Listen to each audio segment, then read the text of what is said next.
రాజ్భవన్లో గవర్నర్తో CM Revanth భేటీ, మంత్రివర్గ విస్తరణ, విభజన సమస్యలపై చర్చ.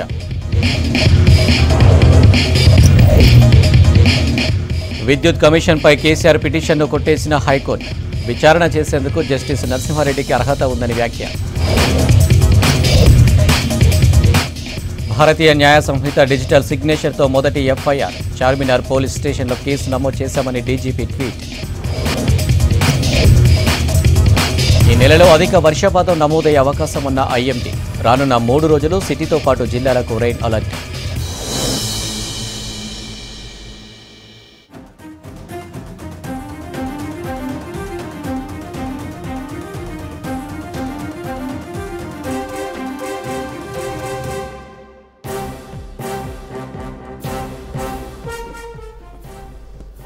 ముఖ్యమంత్రి రేవంత్ రెడ్డికి ఏపీ సీఎం చంద్రబాబు లేఖ రాశారు. 2 రాష్ట్రాలకు ఇచ్చిన విభజన హామీలను ప్రస్తావిస్తూ లేఖ రాశారు బాబు. ఈ నెల 6న భేటీ అవుదామని లేఖలో పేర్కొన్నారు బాబు. కలిసి చర్చిస్తే పరస్పర సహకారం తెలుగు ప్రజల అభ్యున్నతికి తోడ్పడుతుందన్నారు చంద్రబాబు. విభజన జరిగిన 10 ఏళ్లు దాటినా కొన్ని అంశాలు పరిష్కారం కాలేదని లేఖలో పేర్కొన్నారు చంద్రబాబు.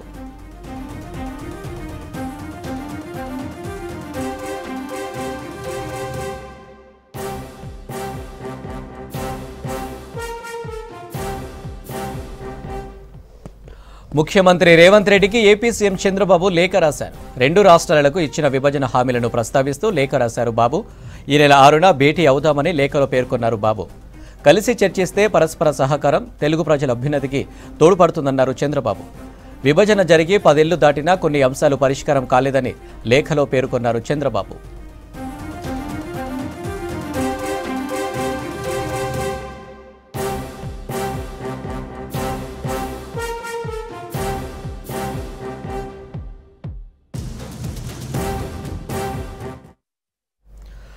రాజ్భవన్లో గవర్నర్ రాధాకిషన్తో సీఎం రేవంత్ రెడ్డి భేటీ అయ్యారు. దాదాపు గంట సేపు గవర్నర్తో పలు అంశాలపై రేవంత్ రెడ్డి చర్చించారు. పెండింగ్ బిల్లుల ఇష్యూ, మంత్రివర్గ విస్తరణ, విభజన హామీలపై గవర్నర్తో ప్రధానంగా చర్చించినట్లు తెలుస్తుంది. మంత్రివర్గ విస్తరణ అంశం కూడా గవర్నర్తో సీఎం చర్చించినట్లు సమాచారం. గత సర్కార్ తీసుకొచ్చిన పలు బిల్లులు గవర్నర్ దగ్గర పెండింగ్లో ఉన్నాయి.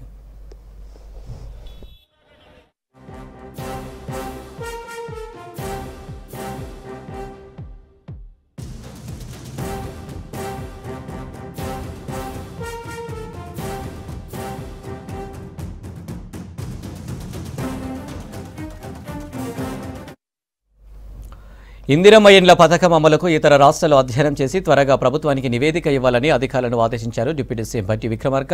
ఇళ్ల నమూనాల, లబ్ధిదారుల ఎంపిక విధానంపై స్టడీ చేయాలని సూచించారు. ఇందిరమ్మ ఇండ్లపై సోలార్ విద్యుత్ ఏర్పాటు తప్పనిసరి అని ఆ దిశగా అధికారులు ప్లాన్ తయారు చేయాలని సూచించారు. హైదరాబాద్లో రింగ్ రోడ్ల చుట్టూ ఇండ్ల నిర్మాణంపై దృష్టి సారించాలన్నారు. త్వరగా భూసేకరణ పూర్తి చేయాలన్నారు. ఇందిరమ్మ ఇండ్ల పథకం బడ్జెట్ ప్రతిపాదనలపై సమీక్ష నిర్వహించారు డిప్యూటీ సీఎం భట్టి. మంత్రి పొంగులేటి 5 ఏళ్లలో 22.50 లక్షల ఇళ్లు నిర్మించాలని లక్ష్యంగా పెట్టుకున్నామన్నారు మంత్రి పొంగులేటి. మొదటి దశలో నియోజకవర్గానికి 3,500 ఇళ్లు నిర్మించేందుకు నిధులు కేటాయించాలని డిప్యూటీ సీఎం భట్టిని కోరారు మంత్రి.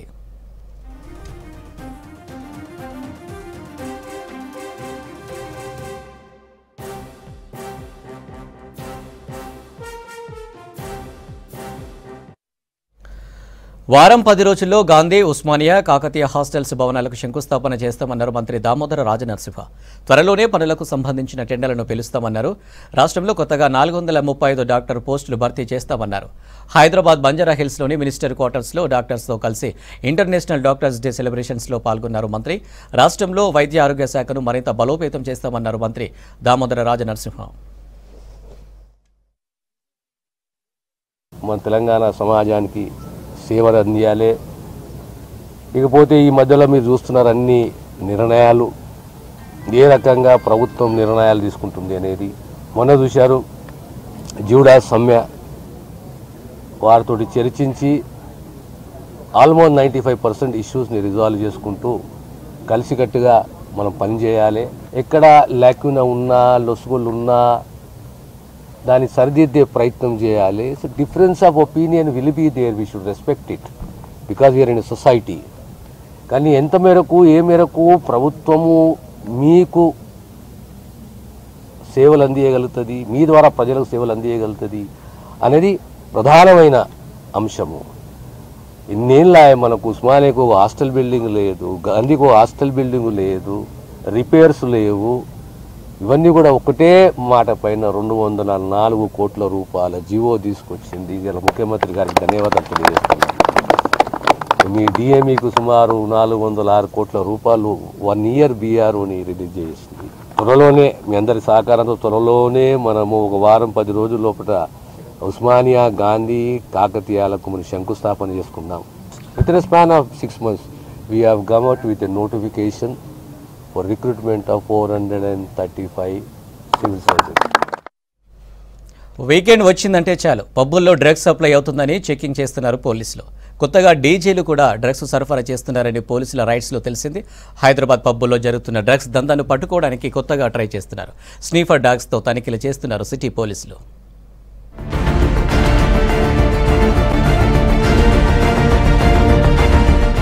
హైదరాబాద్ పబ్బుల్లో డీజేలే డ్రగ్స్ సరఫరా చేయడాన్ని తెలంగాణ స్టేట్ నార్కోటిక్ బ్యూరో అధికారులు గుర్తించారు. ఈ నేపథ్యంలో డీజేలను పోలీసులు అదుపులోకి తీసుకున్నారు. దీంతో వెస్ట్ జోన్ పరిధిలోని బంజారాహిల్స్, జూబ్లీహిల్స్లోని పలు పబ్బుల్లో పోలీసులు ఆకస్మిక తనిఖీలు చేపట్టారు. నార్కోటిక్ బ్యూరో పోలీసులు ట్రైనింగ్ ఇచ్చిన స్నీఫర్ డాగ్స్తో అర్ధరాత్రి వరకు సోదాలు నిర్వహించారు.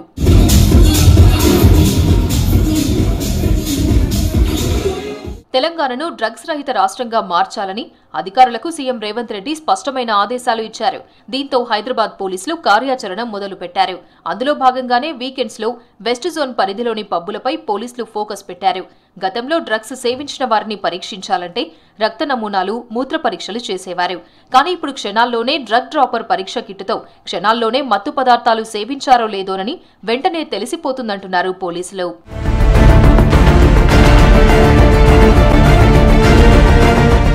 పబ్బుల్లోనే కాదు, ఇకపై అనుమానిత ప్రదేశాల్లో స్నీఫర్ డాగ్స్ ను ప్రవేశపెట్టనున్నారు సిటీ పోలీసులు. పబ్లు, క్లబ్లలో పార్టీలు జరుగుతుండగానే నార్కోటిక్ ట్రైన్డ్ డాగ్స్ తో తనిఖీలు చేపట్టనున్నారు. రహస్య ప్రదేశాలతో పాటు మనుషుల వద్ద కూడా డ్రగ్స్ వాసన కనిపెట్టేలా ఈ డాగ్స్ కి ప్రత్యేక శిక్షణ ఇచ్చారు. పబ్బుల్లో ఫుల్లీ ట్రైన్డ్ డాగ్స్ ఎంటర్ అయి పబ్బులు చుట్టేస్తూ హడావిడి చేశాయి. పబ్బుల ఎంట్రీలోనే ట్రైనీ స్నిఫర్ డాగ్స్ కు కనిపెట్టాల్సిన మత్తు పదార్థం వాసన చూపెట్టి మరీ వదిలారు పోలీసులు.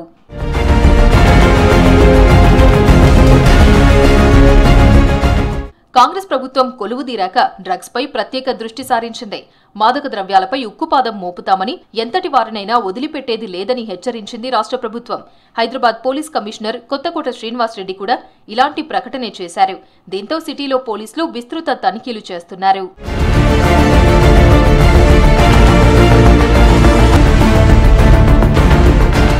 ఇలా హైదరాబాద్ లో మాదక ద్రవ్యాలు సేవిస్తున్న వారిని గుర్తించేందుకు స్నిఫర్ డాగ్స్, డ్రగ్ డ్రాపర్ పరీక్ష కిట్లతో పోలీసులు చెకింగ్ చేస్తున్నారు. డ్రగ్స్ సేవిస్తున్నట్లుగా పాజిటివ్ గా తేలితే వారిపై క్రిమినల్ కేసులు కూడా పెడతామని హెచ్చరిస్తున్నారు. మాజీ సీఎం కేసీఆర్కు హైకోర్టులో ఎదురు దెబ్బ తగిలింది. విద్యుత్ కమిషన్ ఏర్పాటును రద్దు చేయాలంటూ ఆయన దాఖలు చేసిన పిటిషన్ను హైకోర్టు కొట్టేసింది. విద్యుత్ కమిషన్ ఏకపక్షంగా వ్యవహరిస్తుందంటూ కేసీఆర్ పిటిషన్లో పేర్కొనగా నిబంధనల మేరకే వ్యవహరిస్తుందని ఏజీ కోర్టుకు తెలిపారు. ఇరు వర్గాల వాదనలు విన్న హైకోర్టు ఏజీ వాదనలతో ఏకీభవించింది. కేసీఆర్ పిటిషన్ కొట్టేస్తూ విద్యుత్ జ్యుడిషియల్ కమిషన్ విచారణ కొనసాగించవచ్చని తెలిపింది.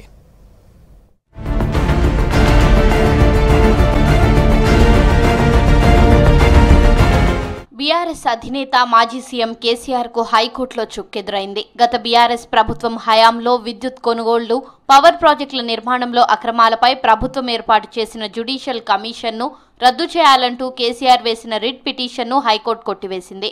సహజ న్యాయ సూత్రాలకు వ్యతిరేకంగా కమిషన్ని ప్రభుత్వం ఏర్పాటు చేసిందని పిటిషన్లో పేర్కొన్నారు. తెలంగాణ ప్రభుత్వంతో పాటు జ్యుడిషియల్ కమిషన్ చైర్మన్ జస్టిస్ నరసింహారెడ్డిని ప్రతివాదులుగా చేర్చడంతో రిజిస్ట్రీ అభ్యంతరం తెలిపింది. ఆ తర్వాత హైకోర్టు ముందు ఇరు వర్గాల వాదనలు వినిపించారు. దీంతో కేసీఆర్ వేసిన రిట్ పిటిషన్ను డిస్మిస్ చేస్తూ తీర్పునిచ్చింది హైకోర్టు. ఈఆర్సీ ఇచ్చిన తీర్పు ప్రకారమే ఛత్తీస్గఢ్ నుంచి విద్యుత్ కొనుగోలు చేశామని కేసీఆర్ తరపు న్యాయవాది కోర్టుకు తెలిపారు. ఈఆర్సీ ఇచ్చిన తీర్పులపై జ్యుడిషియల్ కమిషన్ వేసి ఎంక్వైరీ చేయకూడదని తెలిసినా పొలిటికల్ అజెండాతో కమిషన్ ఏర్పాటు చేశారని తెలిపారు. మాజీ సీఎం కేసీఆర్ ను జూన్ 15 లోపు రిప్లై ఇవ్వాలని జ్యుడిషియల్ కమిషన్ నోటీసులు పంపిందని, రిప్లై ఇచ్చేలోపే జూన్ 11న జస్టిస్ నరసింహారెడ్డి ప్రెస్ మీట్ పెట్టి గత ప్రభుత్వం తప్పులు చేసినట్లు పేర్కొన్నారని కోర్టుకు తెలిపారు పిటిషనర్ తరపు న్యాయవాది. కేసీఆర్ ను టార్గెట్ చేస్తున్నట్లుగా ప్రెస్ మీట్ లో జస్టిస్ నరసింహారెడ్డి మాట్లాడారన్నారు.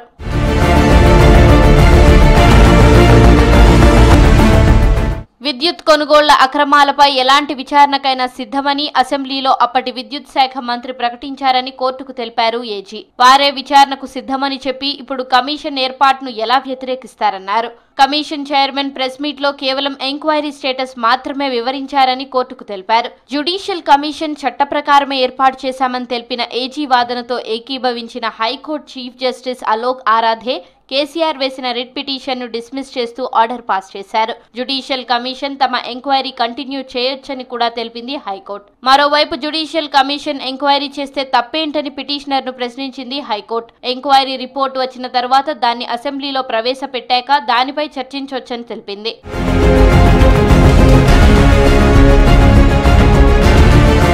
కేసీఆర్ జస్టిస్ నరసింహారెడ్డి కమిషన్కు హాజరైతేనే నిజాలు బయటకొస్తాయన్నారు ప్రభుత్వ విప్ ఆది శ్రీనివాస్. విద్యుత్పై విచారణ జరపమని సవాల్ విసిరి ఇప్పుడు పారిపోయేందుకు ప్రయత్నం చేస్తున్నారని విమర్శించారు. ఫోన్ ట్యాపింగ్ పైన కూడా విచారణ జరుగుతుందన్నారు ఆది శ్రీనివాస్. ప్రైవేట్ కంపెనీలు తక్కువ ధరకే విద్యుత్ ఇస్తామన్న కేసీఆర్ ఛత్తీస్గఢ్ నుంచి ఎక్కువ ధరకు విద్యుత్ కొనుగోలు చేశారన్నారు మహబూబ్ నగర్ ఎమ్మెల్యే ఎన్ఎం శ్రీనివాస్. భద్రాద్రి ప్రాజెక్టుని సబ్ క్రిటికల్ టెక్నాలజీతో నిర్మించే ప్రయత్నం చేశారన్నారు. యాదాద్రి పవర్ ప్లాంట్లో అవినీతి జరిగిందని ఆరోపించారు MLA N M Srinivas. Justice Narasimha Reddy గారి కమిషన్ను రద్దు చేయాలని హైకోర్టుకు వెళ్ళినటువంటి మాజీ ముఖ్యమంత్రి బారాస అధినేత కేసీఆర్కు హైకోర్టులో నేడు చుక్కెదురైనటువంటి అంశాన్ని ఈరోజు హైకోర్టు విచారణ కొనసాగాల్సిందేనటువంటి మాట చెబుతూ ఆయన పిటిషన్ను రద్దు చేయడం అంటే ఆయనకు ఎదురు దెబ్బని అనే మాట. ఈ తీర్పు ఆయనకు చెంపపెట్టు లాంటిదనే మాటని సందర్భంగా చెబుతూ వాస్తవాలను దాచిపెట్టాలనుకున్నాడా, చట్టం ముందు అందరూ సమానమైనటువంటి సందర్భాలు ఉన్నటువంటి పరిస్థితులలో అతనికి వచ్చిన నోటీస్కు జవాబు చెప్పడానికి విధిగా కమిషన్ ముందు హాజరు కావాల్సింది పోయి ఏకంగా ఆ కమిషన్నే రద్దు చేయాలని చెప్పినటువంటి సాహసం చేసినట్టే ఇంకా కేసీఆర్ గారు అధికారం ఉన్నాడనుకుంటున్నారని చెప్పిన మాట ఈ సందర్భంగా వాస్తవాలను దాచిపెట్టాలని చేసేటువంటి ప్రయత్నానికి ఈరోజు హైకోర్టు ఇచ్చినటువంటి తీర్పు ఇప్పటికైనా కేసీఆర్ గారు జస్టిస్ నరసింహారెడ్డి గారి కమిషన్ ముందు హాజరు కావాలి, వాస్తవాలు చెప్పాలి. ఒకవేళ తప్పులు బయటపడితే దానికి అనుగుణంగా శిక్షను అనుభవించాల్సిందని మాట సందర్భంగా చెబుతూ 2014లో తెలంగాణ రాష్ట్రం ఏర్పడి కేసీఆర్ ప్రభుత్వం వచ్చిన తర్వాత తెలంగాణలో తీవ్రమైన విద్యుత్ కొరత ఏర్పడ్డది. అదే సమయంలో ఆంధ్రప్రదేశ్లో మిగులు విద్యుత్ ఉన్నది. దేశంలో కూడా చాలా ప్రాంతాల్లో మిగులు విద్యుత్ ఉన్నది. ఎన్నో కంపెనీలు తక్కువ రేట్లకే విద్యుత్ ఇస్తా అని ముందుకొచ్చినాయి. పవర్ సర్ప్లస్ ఉన్నది చుట్టుముట్టు రాష్ట్రాల్లో కాబట్టి అత్యల్పమైన ఖర్చుతోటి ఆ రోజు మనకు పవర్ పర్చేస్ అగ్రిమెంట్లు అవుతుండే. ఇది నరసింహారెడ్డి కమిషన్ ముందు ఇదంతా కూడా బట్టబయలు కాబోతా ఉంది. ఎక్కువ రేటుకు విద్యుత్ కొనుగోలు కేసీఆర్ చేసిండంటే దాని మతలబు కమిషన్లు ఏదో రకంగా మాట్లాడుకొనే చేసిండనే అర్థం. ఎందుకు ఈ మాట అంటున్నానంటే ఉపయోగం లేనిది అవసరం లేనిది కేసీఆర్ తన సొంత క్యాబినెట్ సహచరులతో కూడా మాట్లాడాడు, ఆయనతో కలవడు. Bhadradri thermal power project sub critical technology తోటి నిర్మాణం చేయడానికి అనుమతి ఇవ్వడం, ఇది పూర్తిగా రుజువు చేయగలిగిన అవినీతి.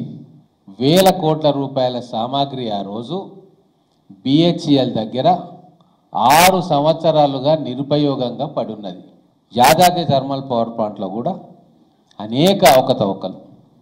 పిట్ హెడ్ అంటే బొగ్గు ఎక్కడ దొరుకుతుందో అక్కడనే పవర్ ప్లాంట్లు పెడతారు ఎక్కడనైనా సరే.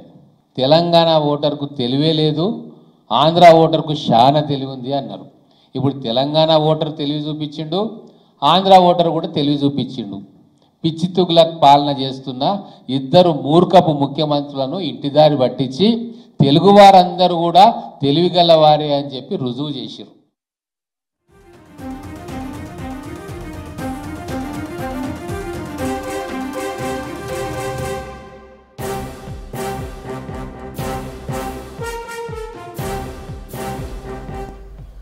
సచివాలయంలో municipal administration HMDA Musi development అధికారులతో సీఎం రేవంత్ రెడ్డి సమీక్ష నిర్వహించారు. హైదరాబాద్ పరిధిని విస్తరించనున్న నేపథ్యంలో విపత్తుల నిర్వహణ విభాగం పరిధిని కూడా ఔటర్ రింగ్ రోడ్డు వరకు విస్తరించాలని ఆదేశించారు. జీహెచ్ఎంసీ దాని చుట్టూ ఉన్న 27 మున్సిపాలిటీలు, కార్పొరేషన్లు, 33 గ్రామ పంచాయతీల వరకు ఈ విభాగం సేవలు అందించేందుకు అవసరమైన మార్పులు చేయాలని సూచించారు.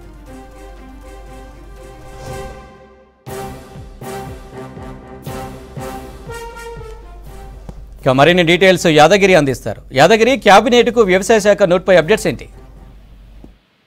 అనిల్, ఇవాళ సీఎం రేవంత్ రెడ్డి సచివాలయంలో ఈ గ్రేటర్ హైదరాబాద్ పరిధిలో ఉన్నటువంటి విపత్తుల నిర్వహణ విభాగానికి అత్యంత కీలకమైనటువంటి బాధ్యతలు అప్పగించాలని చెప్పేసి సీఎం రేవంత్ రెడ్డి నిర్వహించారు. అందుకు సంబంధించినటువంటి వ్యవస్థాగత మార్పులతో పాటు బాధ్యతల పంపిణీ జరగాలని కూడా అధికారులకు సూచించారు. అయితే ఇందులో ప్రధానంగా ఏదైతే ఈ హైదరాబాద్ భౌగోళిక పరిధి విస్తరిస్తున్న దృష్ట్యా విపత్తుల నిర్వహణ విభాగం పరిధిని కూడా ఔటర్ రింగ్ రోడ్డు వరకు విస్తరించాలని చెప్పేసి సీఎం రేవంత్ రెడ్డి ఆదేశించారు. అయితే జీహెచ్ఎంసీ చుట్టూ ఉన్నటువంటి 27 మున్సిపాలిటీలు, కార్పొరేషన్లు, తర్వాత 33 గ్రామ పంచాయతీల వరకు ఈ విభాగం సేవలు అందించే విధంగా దీనికి సంబంధించినటువంటి విధి విధానాలు రూపొందించాలని చెప్పేసి ఇవాళ నిర్వహించినటువంటి సమీక్షలో అధికారులకు సీఎం రేవంత్ రెడ్డి ఇవాళ సూచించారు. అయితే ఇందులో ఉన్నటువంటి ప్రధానంగా అంటే దీనికి ఏదైతే ఈ డిజాస్టర్ సంబంధించినటువంటి దాంట్లో ఇది disaster response and asset monitoring protection, దీన్ని షార్ట్ కట్ లో హైడ్రా అని పేరు పెట్టాలని చెప్పేసి సీఎం రేవంత్ రెడ్డి సూచించారు. అయితే దీనికి డిఐజీ స్థాయి అధికారి ఈ విభాగానికి డైరెక్టర్ గా, తర్వాత ఎస్పీ స్థాయి అధికారులను అడిషనల్ డైరెక్టర్ గా ఉండే విధంగా ఈ అధికారులను కూడా నియమించాలని చెప్పేసి ఇవాళ నిర్వహించినటువంటి ఈ సమీక్షలో సీఎం రేవంత్ రెడ్డి అధికారులకు సూచించారు. అయితే ఈ హైడ్రా అనేది కేవలం వరదలు, ప్రమాదాలు సంభవించినప్పుడే కాకుండా వీటి విపత్తుల నిర్వహణ విభాగం సిటీ ప్రజలకు నిరంతరం, అంటే ఈ వరదలు తర్వాత ప్రమాదాల టైంలో కాకుండా నిరంతరంగా ప్రజలకు సేవలు అందించే విధంగా ఈ విభాగం పనిచేయాలి. అందుకు అనుగుణంగా దీనికి సంబంధించినటువంటి విధి విధానాలు కూడా తయారు చేయాలి. ఇది క్రియాశీలకంగా ఉండాలని చెప్పేసి కూడా సీఎం రేవంత్ రెడ్డి ఇవాళ నిర్వహించినటువంటి సమీక్షలో అధికారులకు సూచించారు. అయితే దాదాపు 2000 కిలోమీటర్ల జీహెచ్ఎంసీ పరిధిలో ఉన్న చెరువులు, కుంటలను పరిరక్షించడం, సిటీలోని నాలాలు, తర్వాత ప్రభుత్వ ఆస్తులు ఆక్రమణలకు గురి కాకుండా కూడా కాపాడే విధంగా ఈ కీలక బాధ్యతలు ఈ హైడ్రాకు అప్పజెప్పాలని చెప్పేసి కూడా అధికారులకు ఆదేశించారు. దీంతో పాటు హోర్డింగ్లు మనం హైదరాబాద్ లో చూస్తూ ఉంటాము. ఈ హోర్డింగ్లు అనేది విచ్చలవిడిగా ఎక్కడ పడితే అక్కడ మనకు కనబడతా ఉంటాయి. దీనివల్ల కొన్ని ప్రమాదాలు కూడా అయిన సిచ్యువేషన్లు చాలా ఉన్నాయి. సో ఇట్లాంటి హోర్డింగ్లు, తర్వాత ఫ్లెక్సీల నియంత్రణ, తర్వాత తాగునీటి పైప్ లైన్లు, విద్యుత్ సరఫరా లైన్లు, తర్వాత డ్రైనేజ్ సంబంధించి కూడా ఈ డ్రైనేజీ కూడా చాలా హైదరాబాద్ లో చాలా ఇబ్బంది పడతా ఉంటారు ప్రజలు. సో ఈ డ్రైనేజీలు, తర్వాత వరదల నిర్వహణ, ట్రాఫిక్ నియంత్రణ, ఇట్లాంటివన్నీ కూడా ఈ హైడ్రాని చూసుకునే విధంగా ఈ హైడ్రాకు కీలకమైనటువంటి బాధ్యతలు ఉంటాయని చెప్పేసి కూడా సీఎం రేవంత్ రెడ్డి ఒక ముసాయిదా తయారు చేయాలని చెప్పేసి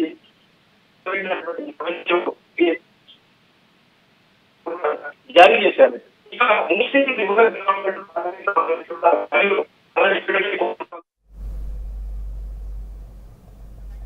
right Yadagiri, thank you.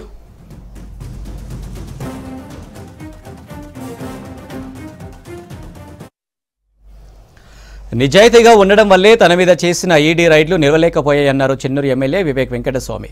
Mehdipatnam Humayun నగర్లో నూతనంగా నిర్మించిన మాతా రమాబాయి అంబేద్కర్ ఆడిటోరియాన్ని ఎమ్మెల్యే వివేక్ ప్రారంభించారు. కాకా వెంకటస్వామి అంబేద్కర్ ఆలోచనలతో నడిచేవారని గుర్తు చేశారు.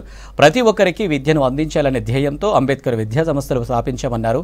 ఆడిటోరియానికి ఆర్థిక సహాయం చేసిన దాతలను శాలువతో సన్మానించారు ఎమ్మెల్యే వివేక్.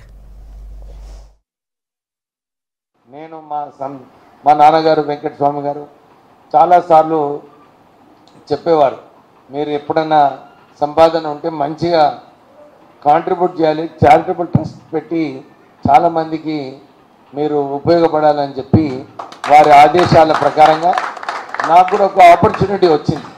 నేను ఇప్పటి వరకు మా నియోజకవర్గమైనా కానీ ఎక్కడైనా కానీ ఒక 100 అంబేద్కర్ స్టాచ్యూస్ కన్నా ఎక్కువ కాంట్రిబ్యూట్ చేయడం జరిగింది. ఎందుకంటే దళితులకు అందరికీ కూడా అంబేద్కర్, ఇప్పుడే చాలామంది చెప్పినారు, అంబేద్కర్ గారు దేవుడు, వారి వలన మనమందరం కూడా ఈరోజు కాళ్ళ మీద నిలబడి ఒక గౌరవంగా మనం ఉంటున్నామంటే నిజంగానే అంబేద్కర్ గారు ఆ రోజులలో కుల వివక్ష ఇంత ఉన్నప్పటికీ కూడా వారి ఏకైక వ్యక్తి గాంధీ గారితో కొట్లాడడము, అందరితో కొట్లాడి మన దళితులకు హక్కులు ఏదైతే ఇప్పించినారో నిజంగా అందరం కూడా వారి గురించి చదివి వారి ప్రోత్సాహం అంటే ఒక ఇన్స్పిరేషన్, అంబేద్కర్ గారి ఇన్స్పిరేషన్తో మనమందరం కూడా ముందుకు వెళ్ళాలి. నేను కూడా సంస్థ మా విశాఖ ఇండస్ట్రీస్ పెట్టినప్పుడు నాకు కూడా మా నాన్నగారు అప్పుడు ఆ రోజుల్లో చెప్పినారు, కష్టపడి పని చేయాలి, అందరూ పని ఏదైతే చేస్తుంటారో వారికైనా ఒక 10% ఎక్కువ పని చేయాలి, ఒక క్రమశిక్షణతో ఉండాలి. ఒక క్రమశిక్షణతో ఉన్నప్పుడే ఏదన్నా సక్సెస్ అవుతుంది. మీరు ఈ సంస్థ పెట్టినప్పుడు అనేక మందికి ఉద్యోగాలు కల్పించే అవకాశం ఏదైతే వస్తుందో దాంతో మీరు ఇంకా పైకి వెళ్ళాలని చెప్పి వారు నాకు ఆదేశాలు ఇవ్వడం జరిగింది. కానీ నేనేం చేశానంటే సంస్థ పెట్టినప్పుడు నేను మా ఓన్ కల్చర్ డెవలప్ చేస్తాను. వన్ ఆఫ్ ద సక్సెస్ మా విశాఖ ఇండస్ట్రీస్కి ఉందంటే it is only the culture development. మేము ఏదైతే సంస్థలో పెట్టినామో ఆ సంస్థలో డిసిప్లిను, హార్డ్ వర్కింగు అన్నీ కూడా చట్టం ప్రకారంగానే చేయాలి. నా పైన ఈడీ రేడ్ జరిగింది కానీ నేను భయపడలేదు, ఎందుకంటే నేను అన్నీ కూడా చట్టం ప్రకారంగా చేస్తాను.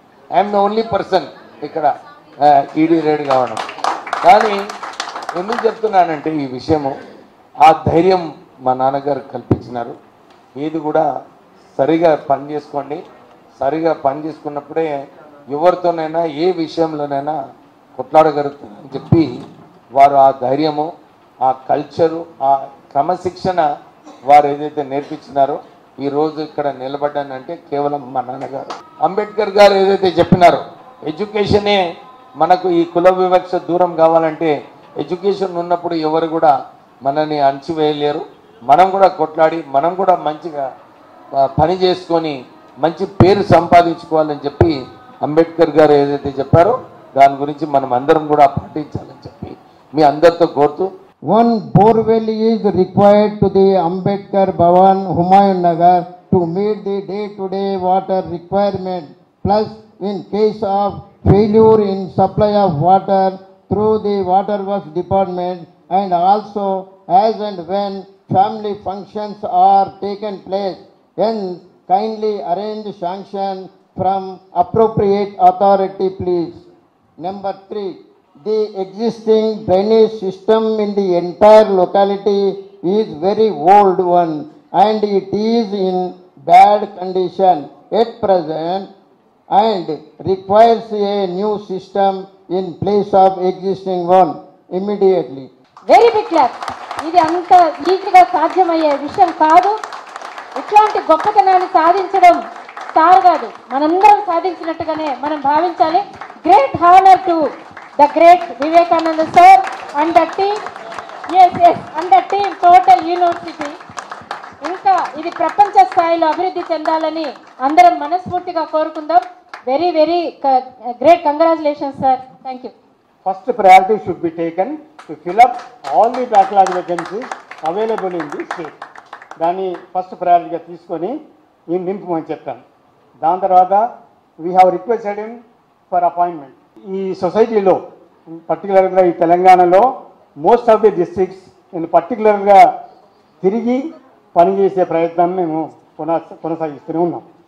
అయితే కానీ మా వెనుక మాత్రం ఒక బలమైన నాయకుడే కానీ బలమైన వ్యక్తి కానీ లేడు. That is the reason we are మా ప్రాబ్లమ్స్కి సాల్వ్ అవ్వడానికి చాలా కష్టంగా. తెలుగు రాష్ట్రాల్లో చోరీలకు పాల్పడుతున్న దొంగను పట్టుకున్నారు బాలనగర్ బాచుపల్లి ఎస్ఓటి పోలీసులు. నిందితుడి దగ్గర నుంచి 6 లక్షల విలువైన బంగారం, బైక్ను స్వాధీనం చేసుకున్నారు. నిందితుడు రాజస్థాన్కు చెందిన మహేందర్ సింగ్గా గుర్తించారు. నిందితుడు ప్రస్తుతం వైజాగ్లో ఉంటూ స్నాచింగ్లకు పాల్పడుతున్నాడని తెలిపారు పోలీసులు. సిటీలో పలు స్టేషన్లలో స్నాచింగ్పై 36 కేసులు నమోదయ్యాయని తెలిపారు బాలనగర్ డీసీపీ సురేష్ కుమార్. మన బాచుపల్లి లిమిట్స్లో ఒక స్నాచింగ్ జరిగింది. దాంట్లో ఒక మహిళ నుంచి 3 తులాల బంగారు చైను ఒక గుర్తు తెలియని వ్యక్తి స్నాచింగ్ చేసి పారిపోవడం జరిగింది. దాని తర్వాత వెంటనే తర్వాత రోజు 25వ తారీఖున జగద్గిరిగుట్ట లిమిట్స్లో ఒక అటెంప్ట్ అయింది, చైన్ స్నాచింగ్ అటెంప్ట్ అయింది. దాంట్లో ఒక 18 సంవత్సరాల మహిళ యాక్టివ్గా ఉండి సమయస్ఫూర్తిగా వ్యవహరించడం వల్ల అక్కడ ఆ ఆగంతకుడు సక్సెస్ కాలేదు. వెంటనే నెక్స్ట్ 20 మినిట్స్లోనే జీడిమెట్ లిమిట్స్లో అదే ఆగంతకుడు మరొక మహిళ దగ్గర నుంచి ఒక 2 తులాలు స్నాచింగ్ చేయడం జరిగింది. సో ఈ 3 అఫెన్స్లో కూడా మనము సీసీ కెమెరాలు పరిశీలించగా మనకి ఒకే వ్యక్తి చేసినాడని తెలిసింది. బ్లాక్ పల్సర్ మీద ఒక దాంట్లో ముందు రోజు ఇక్కడ బాచుపల్లి దాంట్లోనేమో మాస్క్ పెట్టుకొని వచ్చినాడు, తర్వాత 2 అటెంప్ట్స్లో హెల్మెట్ పెట్టుకొని ఉన్నాడు. కానీ అతని రూపురేఖల్ని బట్టి అతను ఒకే వ్యక్తిగా మేము గుర్తించడం జరిగింది. మొత్తం కలిపి 5 లక్షల విలువైనటువంటి బంగారం అండ్ పల్సర్ బైకు అతని దగ్గర నుంచి రికవరీ చేయడం జరిగింది. సో అతన్ని ఈరోజు మేము రిమాండ్ చూపిస్తూ ఉన్నాము. ఒక పల్సర్ బైకు, 6 తులాల బంగారం, టోటల్ వర్త్. జీహెచ్ఎంసీ ప్రధాన కార్యాలయంలో ప్రజావానికి ఫిర్యాదులు వెల్లువెత్తాయి. డిప్యూటీ మేయర్ ఆధ్వర్యంలో సిటీ జనం నుంచి ఫిర్యాదులు స్వీకరించారు. అక్రమ నిర్మాణాలు, డబుల్ బెడ్రూమ్, నాలా డెవలప్మెంట్ పనులపై ఎక్కువగా ఫిర్యాదులు వచ్చాయి. ప్రజావానికి సంబంధించిన మరింత సమాచారం శ్రవణ్ అందిస్తారు.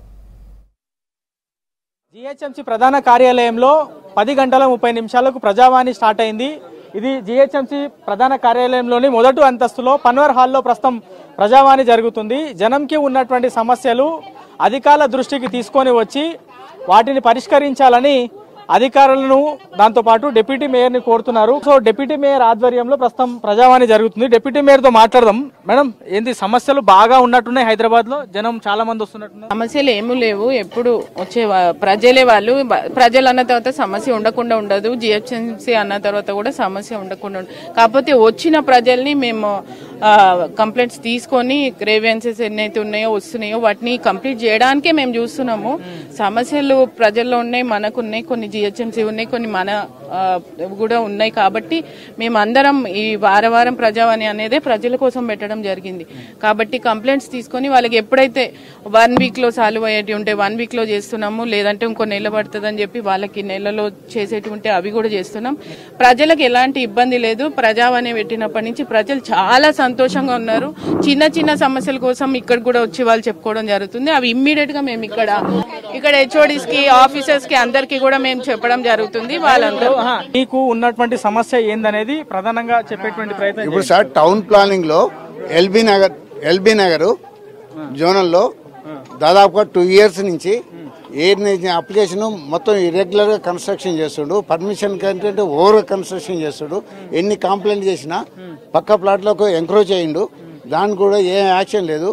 ఏమైనా ఏసీపీ సెక్షన్ కింద ఉన్న వారు డబ్బులమయమైపోయింది.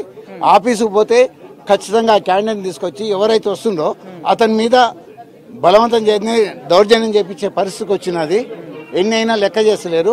కమిషనర్ ఆఫీస్కి వస్తే డిప్యూటీ కమిషనర్, అడిషనల్ కమిషనర్ గారు ఏమంటారంటే ప్లానింగ్ మాకేం అధికారం లేదు, కింద వాళ్ళు పనిచేస్తుంది కాబట్టి వాళ్ళే చేయాలి తప్ప మీ ఓన్లీ లెటర్ వే పంపిస్తాం, మీరు ఇచ్చిన లెటర్ ఆడికి పంపిస్తాం. వీళ్ళ దగ్గర ఫైలింగ్ కానీ ఏది కానీ ఉండదట.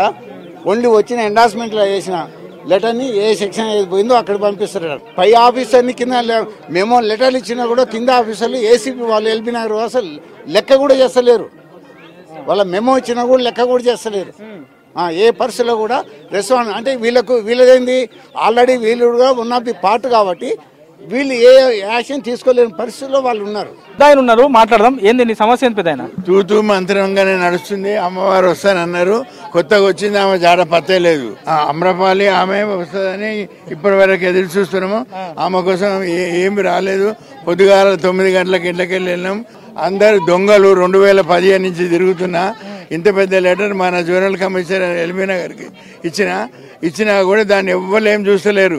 ఒట్టి 93 గజాలు ఉన్న పార్కులు తీసేసుకుంటూ ఇగో ఐటీ శాఖ మంత్రి శ్రీధర్ బాబు కూడా రికమెండ్ చేసిండు. రాచకొండ కమిషనర్ గారికి కూడా రాసిన, ఆ తర్వాత భారత రాష్ట్రపతి గారికి కూడా రాసిన 2021లో ఇంతమందికి రాసినా తిరుగుతా ఉన్నా. ఇగో ఇక్కడ రాసిండ్రు. ఆడు యాదయ్య అంటే వాడు దొంగ, ఈ కమిషనర్. ఈ విధంగా పని నడుస్తుంది. ఆ లిఫ్ట్ లేదు, కరెంటు లేదు, ఎట్లయితే నీళ్లు లేవు. ఎట్లా పోవాలా? ఆ ఓట్లప్పుడు ఎట్లా తిరుగుతారు బస్సుకి? అట్లా బస్సుకి వచ్చి ఎమ్మెల్యేలు అంతా తిరిగి పనులు చేపియాలా. మేము తిరుగుడు కాదు, మా పని పడగొట్టుకొని సీటు రంగిన సీట్ల మీద కూర్చొని ఇక ప్రజల తిప్పితే పని కాదు. ఈ డబుల్ బెడ్రూమ్ అంటే ఇచ్చినాడు, అది మొత్తం చుట్టూ పర్రెలు బాసింది. ఆ కేసీఆర్ ప్రజలకు ఎమ్మెల్యే కొంప చెప్పి గడ్డ మీద కూర్చున్నాడు, పనికిరాని ఇండ్లు కట్టినాడు. పెద్ద మనుషులు కలిసిన అందరు కూర్చొని ఉన్నారు, వాళ్ళని కలిసి ఏమన్నారు? వాళ్ళు చేస్తాం అంటున్నారు. ఇంట్లో వచ్చిన 9 నెలల నుంచి తిరుగుతూనే ఉన్నాం, చేసే కానే ఉంది. ఓట్లు ఎప్పుడు వంచినారు మంచిగా, మళ్ళీ ఓట్లదే వచ్చింది. మరి ఇప్పుడు ఏ ఎమ్మెల్యే చేస్తాడో చూడాలా. మద్గూడలో డబుల్ బెడ్రూమ్ వచ్చినాయండి. అక్కడ వాటర్ ఫెసిలిటీ లేదు, నీళ్ళ ఫెసిలిటీ లేదు. చాలా సారి వచ్చాము, అన్ని చోట్ల తిరిగాము, ఎవరు మమ్మల్ని రెస్పాన్స్ చెయ్యట్లేదు. అందుకని మళ్ళీ ఇవాళ వాటర్ వర్క్స్ కమిషనర్ గారిని కలిసాము. ఇక్కడికి మళ్ళీ GHMCకి వెళ్ళమన్నారు, వాళ్ళు బిల్లు కట్టలేదు, మీరు అక్కడికి వెళ్ళమంటే ఇక్కడికి వచ్చాం సార్. వీళ్ళేమో చేయిస్తాం అంటున్నారు. మేము ఇక్కడికి 4 సార్లు అయింది. ఇప్పుడు ఇది 4 సార్లు వచ్చినాం. ఇల్లు వచ్చినప్పటి నుంచి అది లేదు ఇది లేదని వస్తూనే ఉన్నాం. ప్రజావాణి పెట్టిన కాడి నుంచి అయితే ఖచ్చితంగా వస్తున్నాము. మేమే కాదు, మా తరఫు ఉన్నోళ్ళు, మాతో పాటు చాలా మంది విజయ్ కుమార్ అని ఉన్నారు. మాకు ఫైనల్గా అదే మాకు ఎప్పుడు ఇస్తారని మేము అది గొడవ. మాకు GHMC వాళ్ళు అమౌంట్ కట్టాలంట వాటర్ వాళ్ళకి, వాళ్ళు కడితే మేము ఇస్తామంటున్నాం. అందుకని ఇది పరిష్కారం మేడం చెప్పారు, మేము చూసి కడతామని చెప్పారు మేడం గారు. జనం దగ్గర నుంచి వస్తున్నటువంటి ఫిర్యాదులను కొంచెం సీరియస్గా పట్టించుకొని దాన్ని తొందరగా పరిష్కరిస్తే అధికారుల మీద కానీ ప్రభుత్వం మీద కానీ కొంతమేర నమ్మకం కూడా జనంలో కలుగుతుంది. సో ఆ విధంగా అధికారులు నాయకులు కృషి చేయాలని మనం కూడా కోరుకుందాం. ఇది ఓవరాల్గా ప్రజావాణిలో జనం సమస్యలు, అధికారులు చెప్తున్నటువంటి మాటలపైన పూర్తి అప్డేట్. కెమెరామెన్ మహేష్తో శ్రవణ్, V6 న్యూస్, GHMC ప్రధాన కార్యాలయం నుంచి. కాంగ్రెస్ హయాంలోనే ఊర్లు తాండాల్లో సేవలాల్ ఆలయాలు నిర్మించామన్నారు ప్రభుత్వ సలహాదారులు షబ్బీర్ అలీ. కాంగ్రెస్ ప్రభుత్వం గిరిజనులకు ప్రాధాన్యతనిస్తుందని తెలిపారు. రవీంద్ర భారతిలో లంబాడి హక్కుల సమితి 28వ ఆవిర్భావ దినోత్సవంలో ఎమ్మెల్యే బాలు నాయక్తో కలిసి పాల్గొన్నారు షబ్బీర్ అలీ. నిరాహార దీక్ష చేస్తున్న మోతీలాల్ నాయక్ డిమాండ్లపై చర్చిస్తామని, అవకాశం ఉంటే మోతీలాల్ను పిలిచి మాట్లాడతామని చెప్పారు. సీఎం సహకారంతో గోరుబోలి భాషను రాజ్యాంగంలో చేర్చడంపై పార్లమెంటులో తీర్మానం చేసేలా చూస్తామన్నారు ఎమ్మెల్యే బాలు నాయక్. ప్రభుత్వానికి కొంత సమయం ఇస్తే అన్ని సమస్యలను పరిష్కరిస్తుందని తెలిపారు. ముఖ్యంగా నిరుద్యోగులు సహనంతో ఉండాలని కోరారు ఎమ్మెల్యే. उनका गौर भाषा के लिए सारे देश में 15 करोड़ हमारे बंजारा भाई हैं, जो आज इस सम्मेलन में 15 स्टेट्स के हमारे रिप्रेजेंटेटिव बंजारा रिप्रेजेंटेटिव आए हुए हैं. पंजाब से है, हरियाणा से है, महाराष्ट्र से आए, राजस्थान से आए, तो ये यहाँ सब लोग आए हैं. तो उनको मैं as a government adviser SC ST ये विश्वास दिलाता हूँ हमारे बाहर आए स्टेट वालों को, यहाँ की कांग्रेस की सरकार, रेवंत रेड्डी चीफ मिनिस्टर की सरकार, आपका जो डिमांड है गौर भाषा को वो नेशनल लैंग्वेज के अंदर शामिल करने के लिए हम पूरी तरीके से आप लोगों के साथ है. आप अपने अपने स्टेट में ऐलान कर दो कि तेलंगाना सरकार आगे आने के लिए तैयार है. इसको एक देश में मुद्दा बनाने के लिए वेलिया नायक जी की लीडरशिप में इसको हम आगे ले जाएंगे. ఇంతకుముందే మన భాషని మరి 8th షెడ్యూల్లో పెట్టి ఆలి అండలో మనం అధికారికంగా మరి ప్రకటించే విధంగా ప్రభుత్వం చర్యలు తీసుకోవాలని చెప్పేసి డిమాండ్ పెట్టినారు. మా రామచంద్ర నాయక్ గారు ఇప్పుడే చెప్పినారు, ఏదైతే తెలంగాణ శాసనసభలో పెట్టి. ఇవి హమారా హైదరాబాద్ అప్డేట్స్. మరిన్ని అప్డేట్స్ కోసం చూస్తూనే ఉండండి V6 న్యూస్.